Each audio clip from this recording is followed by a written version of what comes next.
বেলা তো অনেক হয়ে গেল, সকাল থেকে এখন পর্যন্ত বনিটাই করতে পারলাম না। ভাই, আমার মাটা রোজা রাখছে, আজকে ইফতারের সময় একটা তরমুজ খাইতে চাইছে, আমার কাছে কোনো টাকা পয়সা নাই, একটা তরমুজ দেন না ভাই।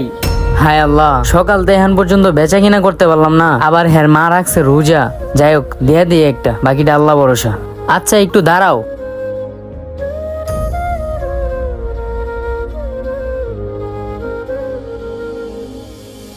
এই যে নেও। ভাই, হাজার হাজার শুক্রিয়া। আল্লাহর কাছে দোয়া করি আপনার ব্যবসাটা যেন ভালো হয়।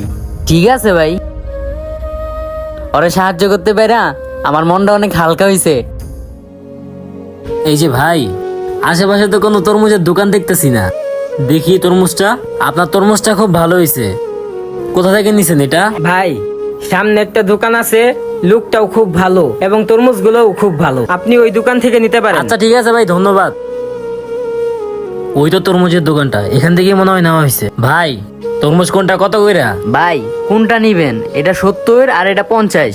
আচ্ছা শোনেন ভাই, আমাদের একটা ইফতারের আয়োজন আছে, তো আমার 15 থেকে প্রায় 20টা তরমুজ লাগবে। আপনি একটা কাজ করেন, দুইটা মিলাইয়া আমার ভাই 20টা তরমুজ দিয়ে দেন।